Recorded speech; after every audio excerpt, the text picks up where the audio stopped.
अंतः शक्ति जागृत करें। यह महाभारत मूलतः वृत्तियों के बीच होना है। इसकी तैयारी आंतरिक स्तर पर ही की जानी चाहिए। इस महासंग्राम में वे ही अग्रणी होकर श्रेय के भागी बन सकेंगे जिनका आंतरिक देव पक्ष अधिक सबल सशक्त होगा। आत्मबल संपन्न व्यक्ति ही दैवीय संपदाएं प्राप्त कर पाते हैं, अन्यथा निर्णायक क्षण आने पर जीव भूल कर बैठता है। जीवात्मा के सामने दो क्षेत्र खुले पड़े हैं, एक श्रेय, दूसरा प्रेय। दोनों में से वह जिसे चाहे उसे प्रधान रूप से चुन सकता है, दोनों का संतुलन मिला सकता है। यही बुद्धिमत्ता की कसौटी है जो सामने चुनौती की तरह पड़ी रहती है। भूल भुलैया और यथार्थता में से किसे चुना गया, इसी प्रकार जीवन लक्ष्य की दूरदर्शिता की परीक्षा है। जो उत्तीर्ण हो जाते हैं वे अनंत ऐश्वर्य और आनंद प्रदान करने वाली अध्यात्म विभूतियां प्राप्त करते हैं, स्वर्ग और मुक्ति के अधिकारी बनते हैं। आत्म साक्षात्कार का, ईश्वरीय अनुग्रह का, अजस्र शक्ति वर्चस्व का लाभ प्राप्त करके इस सुरदुर्लभ मानव अवतरण को धन्य बनाते हैं। और जो भटक जाते हैं उन्हें चिरकाल तक पश्चाताप की आग में जलना पड़ता है। भ्रम जंजाल वह है जिसमें अप्रबुद्ध प्राणी आम तौर से भटकते रहते हैं। मछली आटे की गोली पर बेतरह टूट पड़ती है, बिना आगा पीछा सोचे उसे निगल जाती है। उस भूल का परिणाम प्राणघातक पीड़ा के रूप में सहना पड़ता है। बहेलिया जाल को ढककर दाना बिछाता है। जिन्हें सतर्कता बरतना नहीं आता वे पक्षी उन्हें खाने के लिए दौड़ पड़ते हैं। बड़ी मात्रा में सहज ही मनमाना आहार पाने की आतुरता उन्हें जाल में फंसा देती है और उस नादानी का फल उन्हें प्राण गंवाने के रूप में भुगतना पड़ता है। सपेरा मधुर ध्वनि बजाकर सांपों को बिल में से बाहर निकालता है और उन्हें मोहित करके पिटारी में आजन्म कैदी बनाकर बंद कर लेता है। हिरन की भी यही दुर्गति होती है। पुराने जमाने के वधिक वीणा की मधुर ध्वनि बजाने में प्रवीण होते थे। दौड़ते उछलते हिरन अपनी चौकड़ी भूलकर उसे सुनने में तन्मय हो जाते थे। इस अवसर का लाभ उठाकर वधिक उन्हें पकड़कर वध कर डालते थे। शोभा सौंदर्य पर मुग्ध होने वाले भ्रमर का कमल पुष्प में बंद होना और फिर हाथी द्वारा उसे उद्रस्त कर लिया जाना प्रसिद्ध है। शीरे की चसक के लिए आतुर मक्खियां किस तरह बेमौत मरती हैं इसे कौन नहीं जानता। ऐसी ही आसुरी माया अबोध मानव प्राणी को भटकाती है। वह भ्रांति और यथार्थता के बीच अंतर नहीं कर पाता और उसी दलदल में ही गहरा घुसता चला जाता है, जिससे निकलने के लिए यह मनुष्य जीवन जैसा सुरदुर्लभ अवसर मिला था। सुख की आकांक्षा जीव को स्वभावतः रहती है। वह आगे बढ़ना चाहता, ऊंचा उठना चाहता है, अधिक पाना चाहता है और अपना क्षेत्र विस्तृत करना चाहता है। यह आकांक्षाएं उचित भी हैं और आवश्यक भी। इनकी प्रेरणा से ही उत्कर्ष की प्रगति होती है। पर दुर्भाग्य वहां अड़ जाता है जहां इन प्रयोजनों को पूरा करने का सही रास्ता नहीं मिलता और फिसलन की ओर प्राणी भटकता घिसटता चला जाता है। कदाचित लक्ष्य निर्धारण के अवसर पर थोड़ी सतर्कता बरती जा सके तो तुरंत के तनिक से आकर्षण व्यामोह से सहज ही बचा जा सकता है, जो जीवन लाभ की महान उपलब्धियों से वंचित ही किए रहता है। इंद्रिय सुखों के पीछे मानसिक बचपन लालायित होकर अंधी दौड़ लगाता है। पतंग लूटने में अति उत्साही लड़के अक्सर छतों से गिरकर हाथ पांव तोड़ते और जान गंवाते देखे जाते हैं।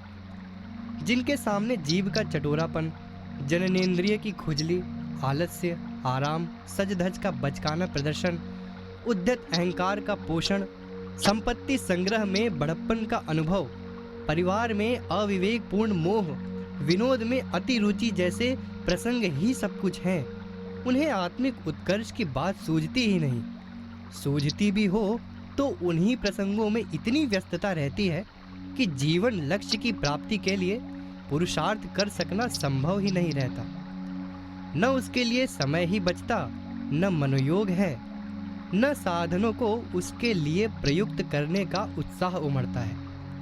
ऐसी दशा में आत्मोन्नति की हल्की फुल्की कामना कल्पना मस्तिष्क के किसी कोने में पड़ी हुई भी हो तो उससे कोई महत्वपूर्ण प्रयोजन सिद्ध नहीं होता। छुटपुट पूजा पत्री द्वारा आत्मिक प्रगति की महान प्रक्रिया न सफल हो सकती है और न संभव। विवेक द्वारा जब आत्मिक और भौतिक उपलब्धियों की तुलनात्मक विवेचना की जाती है तब पता चलता है कि तराजू के एक पलड़े में कांच है, दूसरे में कांचन। शरीरगत इंद्रिय लिप्सा वासना और मनोगत लोभ मोह जन्य तृष्णा जिनके व्यक्तित्व पर आच्छादित हो गई है, जिन्हें इन दो के अतिरिक्त और कुछ सूझता ही नहीं, उनके लिए आत्मोन्नति का कोई महत्व भले ही ना हो, पर जिन्होंने महामानवों के उज्जवल चरित्र, महान कर्तृत्व और उनके अनुदानों के प्रति उमगती लोक श्रद्धा का यदि मूल्यांकन किया है तो प्रतीत होगा कि पेट और प्रजनन के लिए मरते खपते रहने वाले नर कीटकों की तुलना में आध्यात्मिक उपलब्धियों का महत्व कितना अधिक है। आंतरिक संतोष, उल्लास एवं अजस्र बल की अनुभूति आत्म तत्व की अभिवृद्धि से ही संभव है। सोचने की, पढ़ने लिखने की, परिवार, उपार्जन, शासन एवं अगणित साधनों की जो सुविधाएं मनुष्य को मिली हैं वे किसी और प्राणी को नहीं मिली। केवल एक ही जीव को इतना मिलना अकारण नहीं है।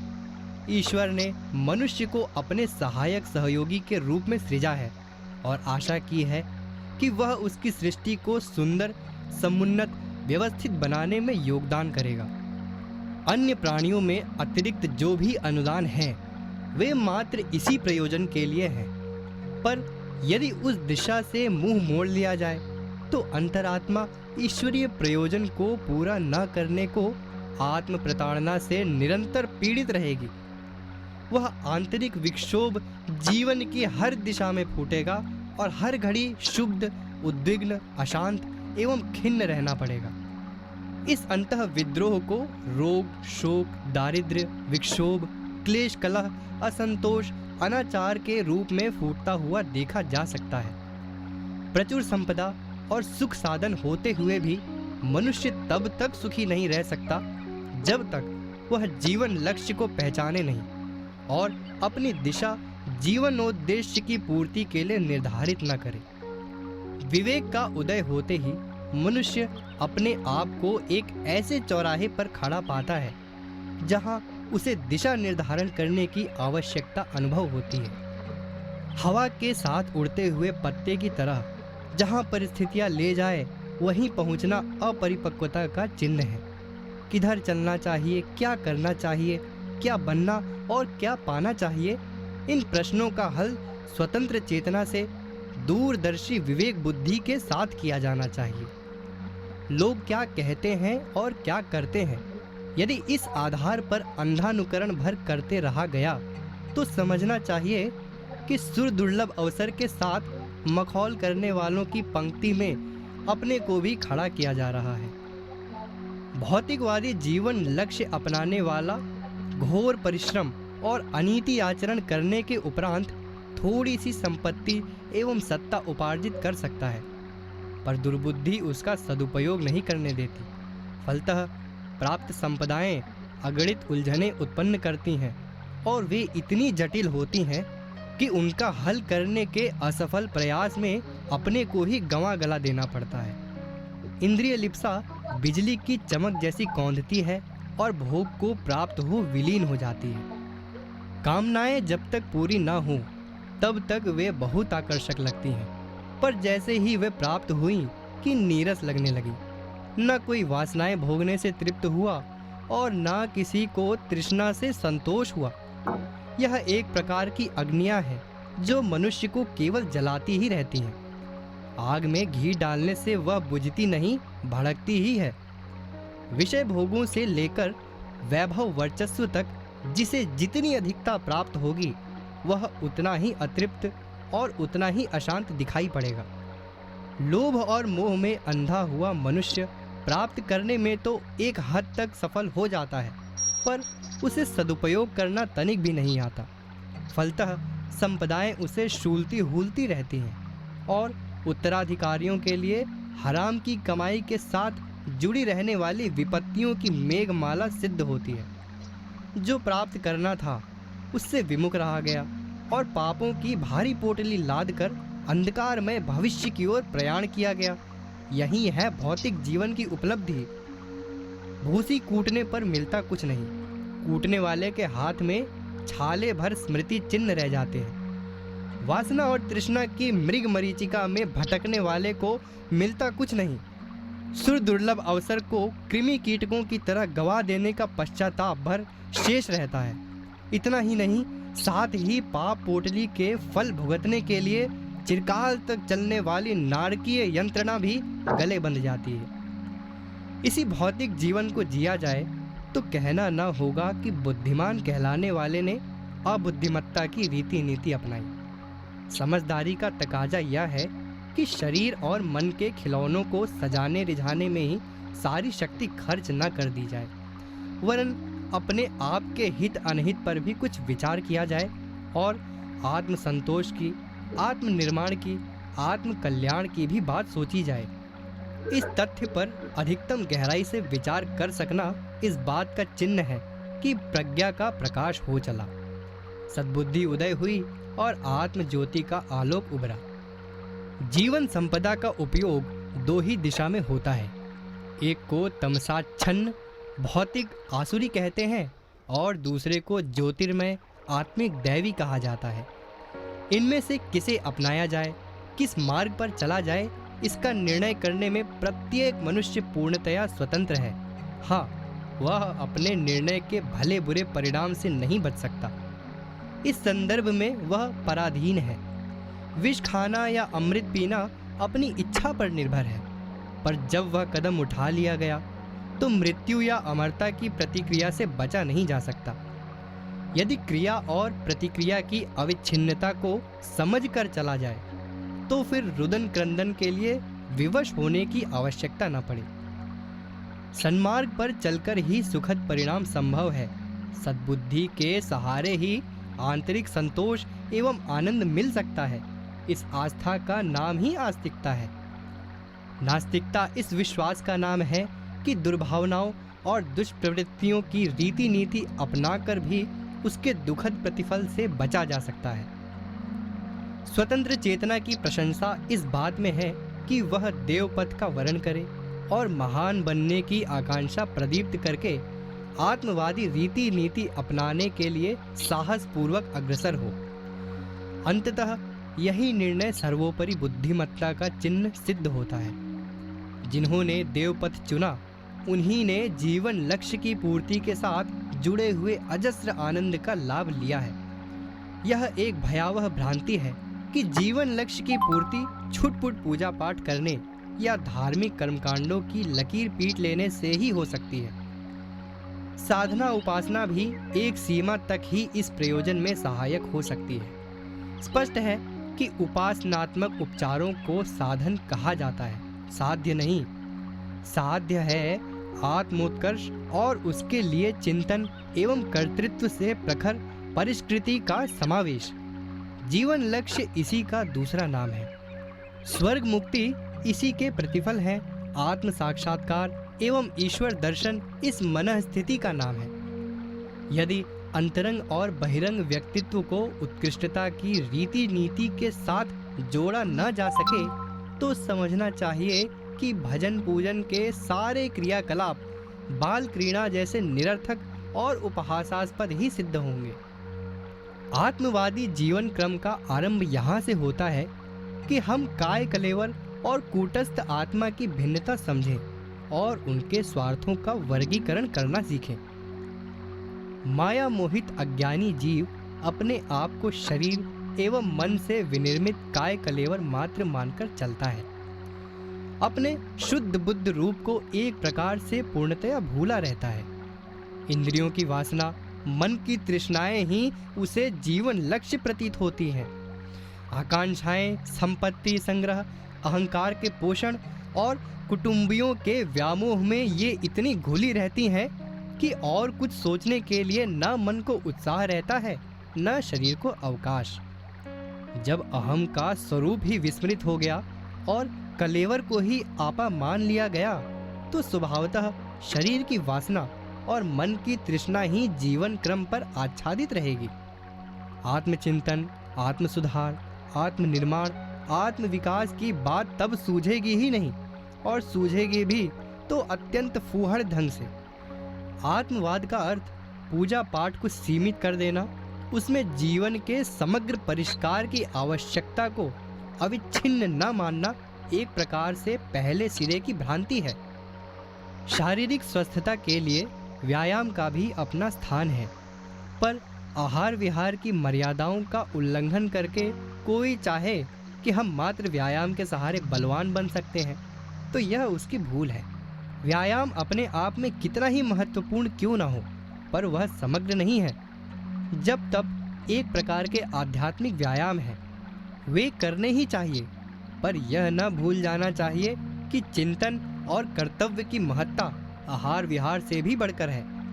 यदि उनकी अपेक्षा की गई तो हाथ कुछ भी लगने वाला नहीं है। आज यही हो रहा है। धर्म और अध्यात्म क्षेत्र में मंत्र जाप, स्रोत पाठ, तीर्थ दर्शन, स्नान, ध्यान, कथा, कीर्तन, आसन, प्राणायाम जैसे कर्म कांडों का महत्व आकाश पाताल जितना बताया जा रहा है, और कहा जा रहा है कि इतने भर से ही समस्त आत्मिक और भौतिक मनोकामनाएं पूर्ण हो जाएंगी। इस मूर्खतापूर्ण शिक्षा का परिणाम यह हुआ कि लोग आत्मनिर्माण की महान प्रक्रिया को तिलांजलि देकर सस्ते कर्मकांडों से आत्म लाभ प्राप्त करने की आशा करने लगे। परिणाम यह हुआ कि आज अध्यात्मवाद की उपलब्धियां नगण्य हैं। 56 लाख साधु बाबाओं से लेकर करोड़ों भजनानंदी और कर्मकांडी लोगों में से उंगलियों पर गिनने जितने भी प्राणवान ऋषि तुल्य व्यक्तित्व दिखाई नहीं पड़ते। व्यायाम करने वाले पहलवान बन जाते हैं, व्यापार करने वाले धनवान, पढ़ने वाले विद्वान। फिर क्या कारण है कि आत्मिक प्रयोजनों में संलग्न व्यक्ति सर्वथा छूछ दृष्टिगोचर हो? किसान का श्रम धान्य से कोठे भरता है, मजदूर अपना वेतन लेकर घर में घुसता है, व्यवसायी को अपना लाभ प्रत्यक्ष दिखता है। फिर आत्मवादी को मरने के बाद परलोक में कुछ मिलने की आशा पर लटकाए रहा जाए, यह कहाँ तक उचित है?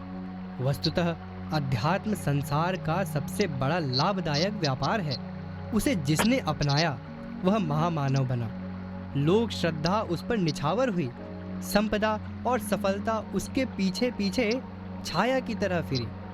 इतिहासकारों ने उसके गुणगान करके अपनी लेखनी को धन्य बनाया।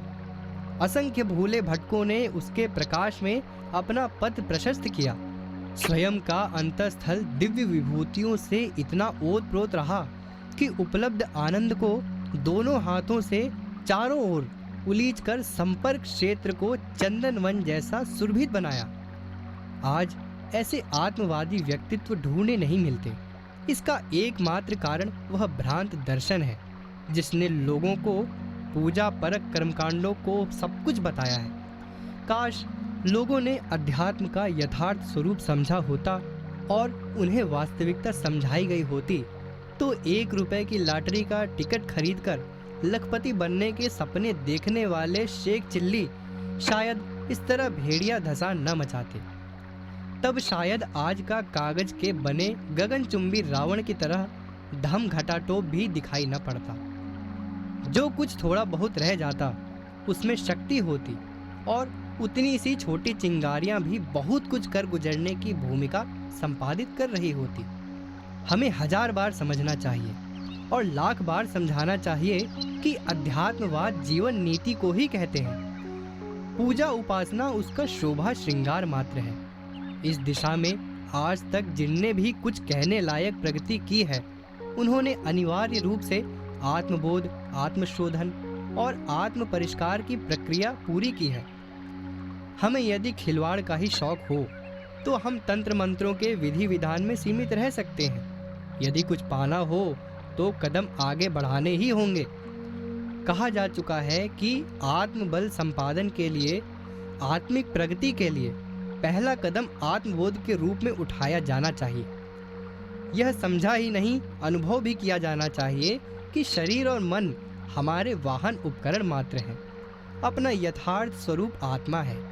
आत्मा ईश्वर का अंश है, परमेश्वर का उत्तराधिकारी राजकुमार। उसे अपना स्तर आत्म गौरव के अनुरूप ही बनाना चाहिए। वही सोचना चाहिए, वही करना चाहिए जो विश्व सम्राट के युवराज की गरिमा के अनुरूप हो।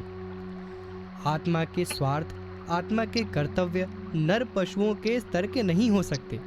उन्हें देवोपम होना चाहिए। मनुष्य शरीर ईश्वर ने जिस विशेष प्रयोजन के लिए दिया है, उसी में उसे लगाया जाना चाहिए। यदि इस बात का ध्यान बना रहे तो ओछी रीति नीति नहीं अपनाई जा सकती। पेट और प्रजनन की आवश्यकता तो कीट पतंग भी पूरी कर लेते हैं। मानव जीवन का उद्देश्य उससे ऊंचा है।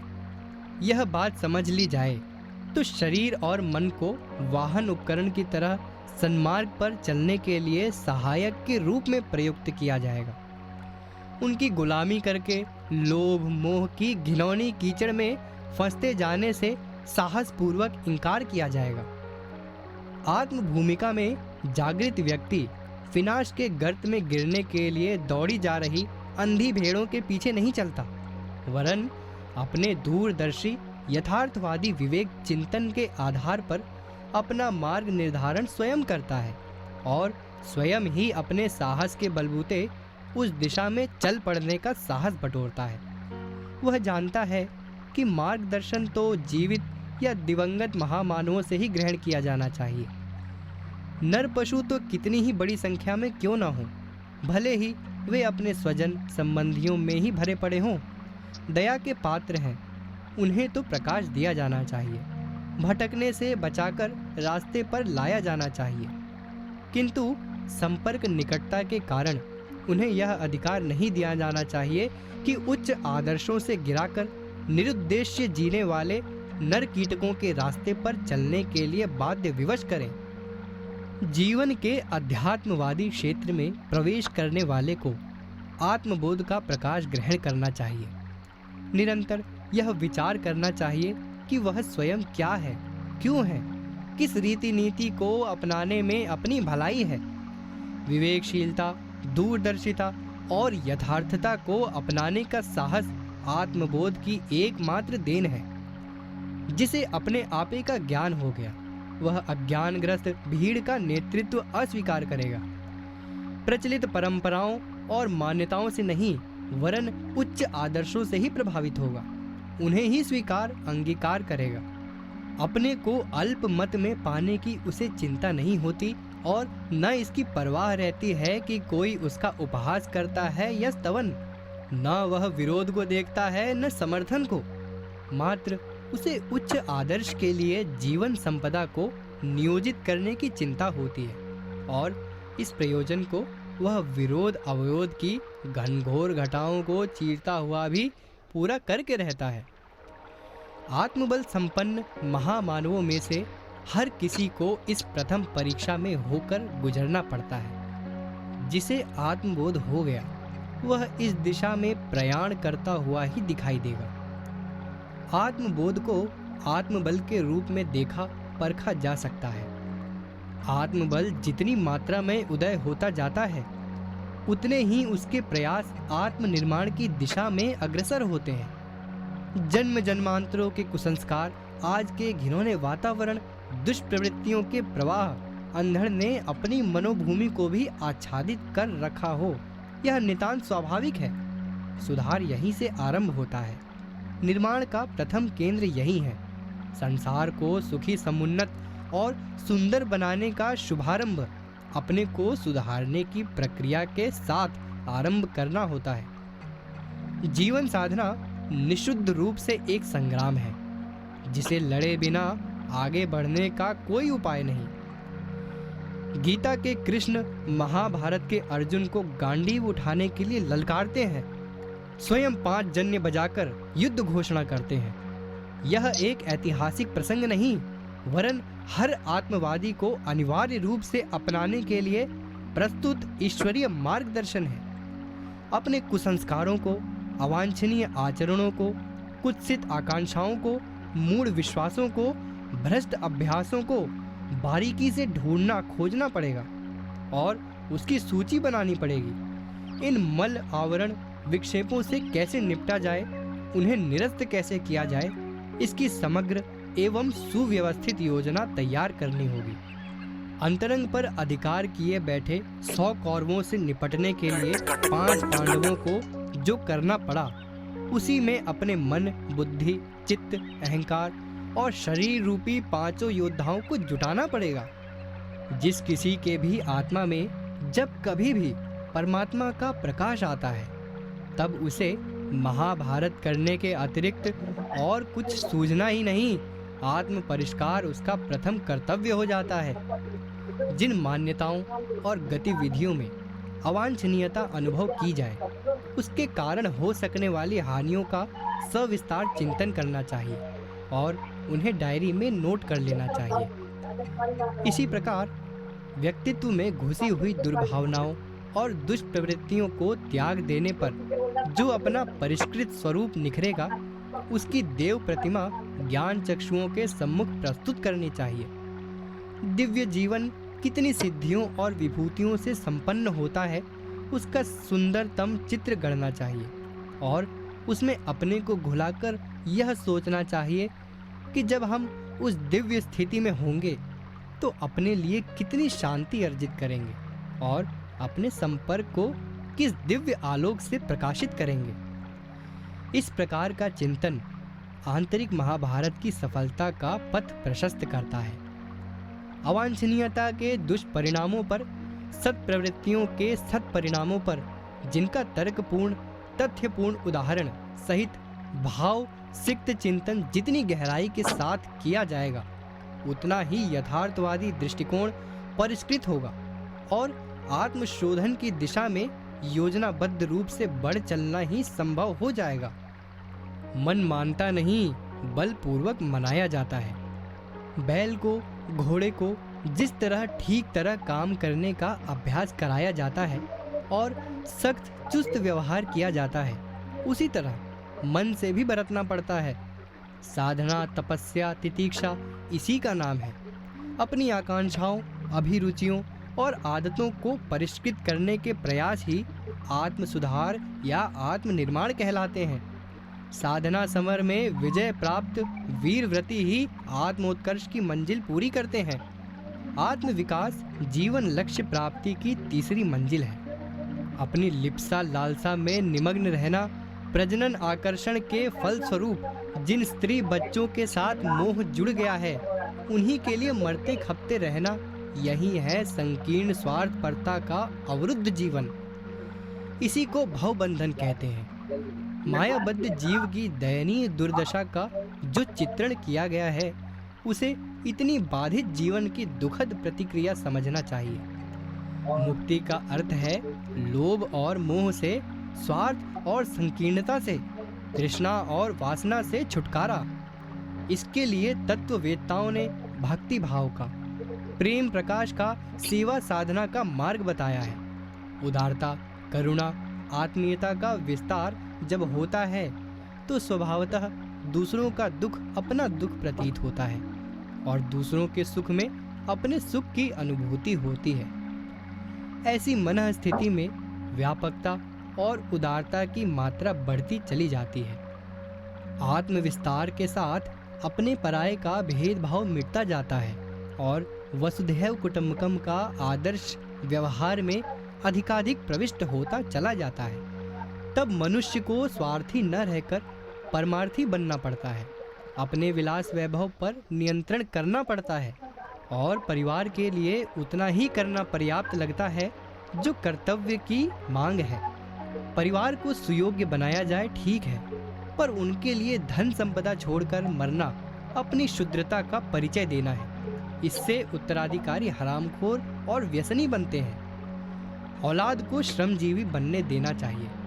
उनके भरण पोषण की उचित व्यवस्था पूरी करने के बाद जो समय, श्रम, ज्ञान, प्रभाव, स्नेह, साधन बचता है, उसे लोक मंगल के लिए, देश, धर्म, समाज, संस्कृति के लिए, संसार के पिछड़ेपन और अज्ञान को दूर करने के लिए खर्च किया जाना चाहिए। इस दिशा में जिसका जितना साहस, त्याग, उत्साह और कर्तृत्व बढ़ चला, समझना चाहिए आत्म विकास की कसौटी यही है कि स्व की परिधि को अधिकाधिक बढ़ाते चला जाए, दूसरों के शरीर में भी अपनी ही आत्मा प्रतिष्ठापित दिखाई पड़े। जो सुख सुविधा और उन्नति अपने लिए सोची, चाही और बढ़ाई जाती है, उसी को दूसरों के लिए बढ़ाना भी आवश्यक प्रतीत होने लगे तो समझना चाहिए कि आत्म विस्तार की, आत्मोन्नति की, आत्म विकास की प्रक्रिया संपन्न हो रही है।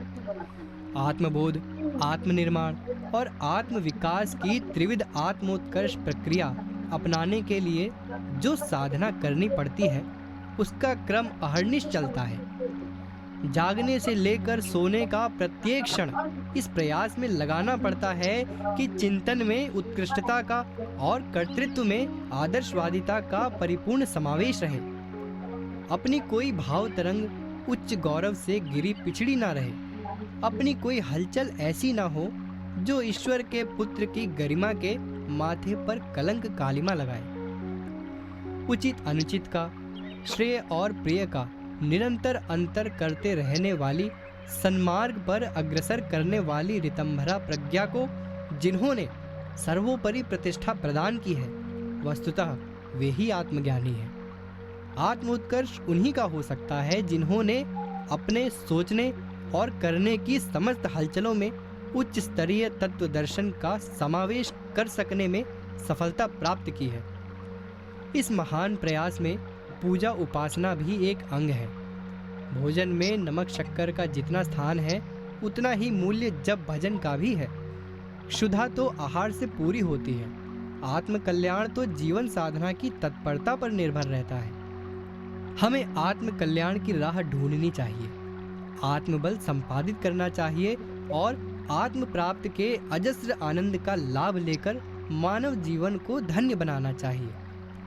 इस प्रकार का आत्मवादी चिंतन यदि अंतःकरण में स्थान प्राप्त कर सके तो समझना चाहिए ज्ञान चेतना सार्थक हो गई। यदि कर्तृत्व में दिव्य क्रियाकलाप का समावेश हो सके तो समझना चाहिए सुर दुर्लभ मानव काया का ईश्वरीय अनुदान सार्थक हो गया।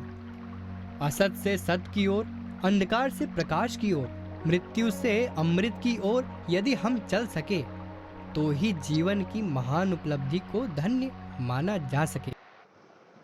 अरे सॉरी बोला ना, तुमको तो तुम्हारे